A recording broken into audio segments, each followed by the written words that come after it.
So, I don't generally open up for shows because I like you guys to be a little bit more tipsy when I start telling jokes. But today's a new day.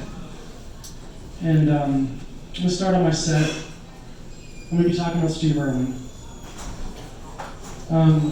He's been a huge influence on my life. He's one of the reasons why I'm studying biology. And I've just loved him ever since I was a kid. He's also the reason why I have a pretty strong hatred for stingrays. I really hope, like most people in this room know Steve, and if you don't, like, seriously, fuck you. Just seriously, no. But most people know him for his shows, The Crocodile Hunter. But he's also been in movies too. And my hands down favorite movie of his is called Crocodile Hunter Collision Course. I used to watch that so much as a child. And it really gets you too. Like when I was like 10 years old and watched this movie, the first scene. So keep in mind it's called Crocodile Hunter Collision Course. First scene is in space. It's in space. So 10-year-old me is like, oh shit. Fucking space crocodiles? And then the fucking scene pans over and you see a satellite and you're like, oh, that's what space crocodiles must do. Then it blows up.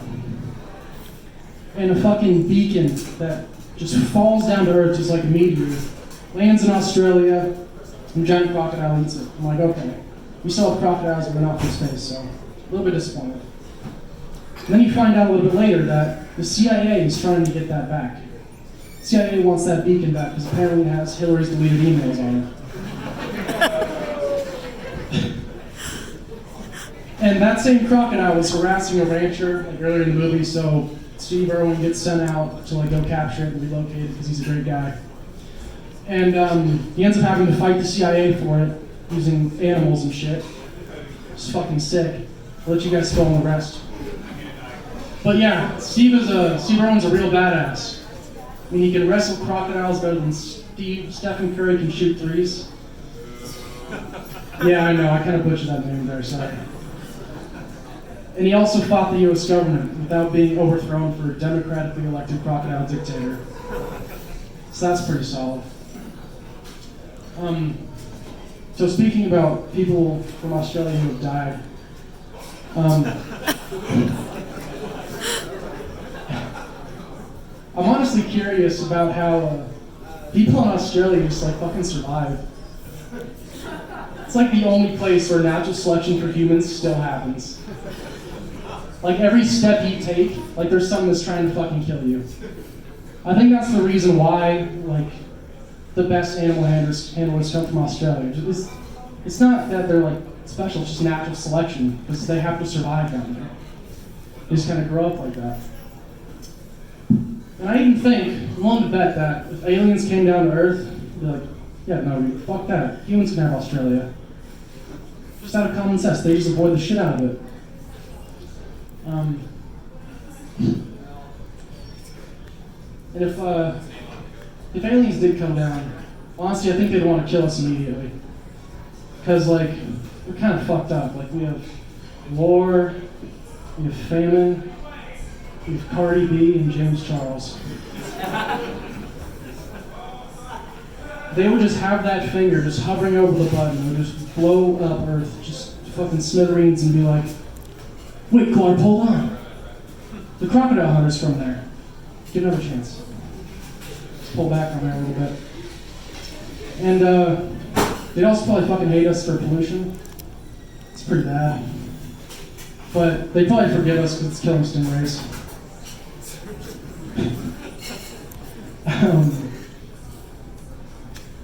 Shit, sorry.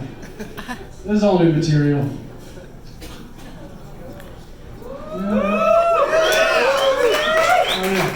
Thank you. So, once again, back on the aliens. I think normally, like when they drive by Earth, they're just like, all right, kids, lock the doors and roll up the windows. They still believe the Earth is flat. We don't fuck with them. Have you guys seen that new Netflix documentary about flat Earth? pretty amazing. It's changed my mind on a lot of things, obviously. I now think that the Earth is round, still, but the documentary about Flat Earth really cemented it for me. Really made it clear.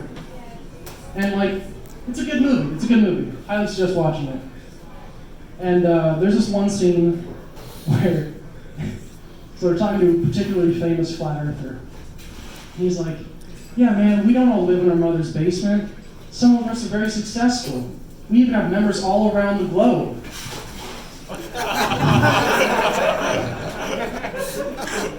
In case you guys didn't know, that is an actual tweet from a Flat Earth Twitter account. We have members all around the globe. And like, it was really noble of him because he was like trying to dispel stereotypes about flat earthers. And I'm like, yeah, dude, that's nice. Like, stereotypes aren't good. He's like, yeah, dude, like not everybody lives in their mom's basement. Some of us are successful. And then immediately, the very next scene, pans to another famous flat earther who still lives with his mom. I shit you not, that's actually in the movie. Now, it wasn't supposed to be a comedy, but I think the editors disagreed. Yeah. And speaking of Netflix documentaries, you guys ever like watch the ones about animals? Yeah! Pretty fucking crazy. You ever wonder how like animals work together, like two different species? This is how I like to imagine it.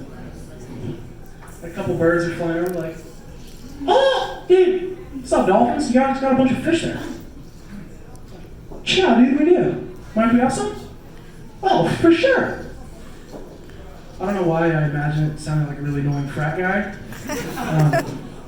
Maybe it's just an intelligence thing. And then they just pass that down generations, like to the kids, like, oh, little squirt. See a bunch of dolphins, a bunch of fish. Go down there. They're pretty chill. We'll let you have some. Yeah, so that went on long.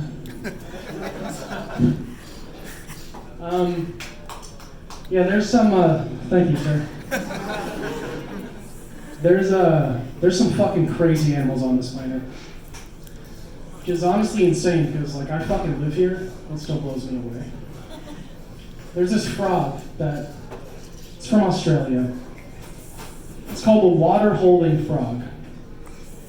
And this frog lives in the desert, and every time there's no water, it literally sheds its skin into some sort of nature-like hydro flask and lives in it. Now that's fucking insane. Who could have thought of that? The only person I can think of was, like, God maybe. He was just fucking hammered. He was up there in heaven, just in his room doing God shit, just...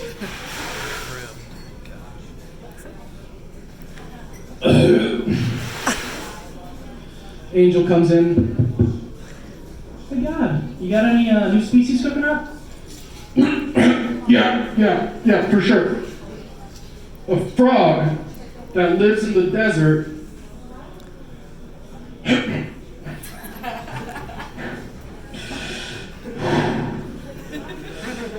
I get some water? Oh fuck, the frog has water. Give the frog water, make it have its own water. Yeah, I know there's no water in the desert, Michael. I know. No, I don't know where we're gonna put it. Fuck it, put it in Australia. They already have a bunch of weird shit. Now, another funny thing is, like, you guys ever notice how, like, the world's supposed to end, like, every 10 years? I also like to imagine a 40-year-old alcoholic God. Like, I like blaming him for that. He's just up there, like, hey God, have you killed the humans yet? Well, I was gonna. You came in and ruined my process. Fucking hell, Michael.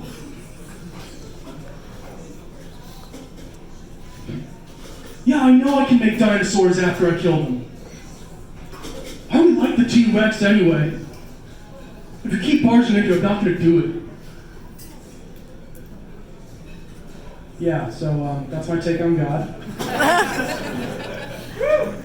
Now, I'm not religious, but if there's a church out there that's like, yeah, God likes to drink a lot, and he has a problem, I'd be pretty interested, honestly.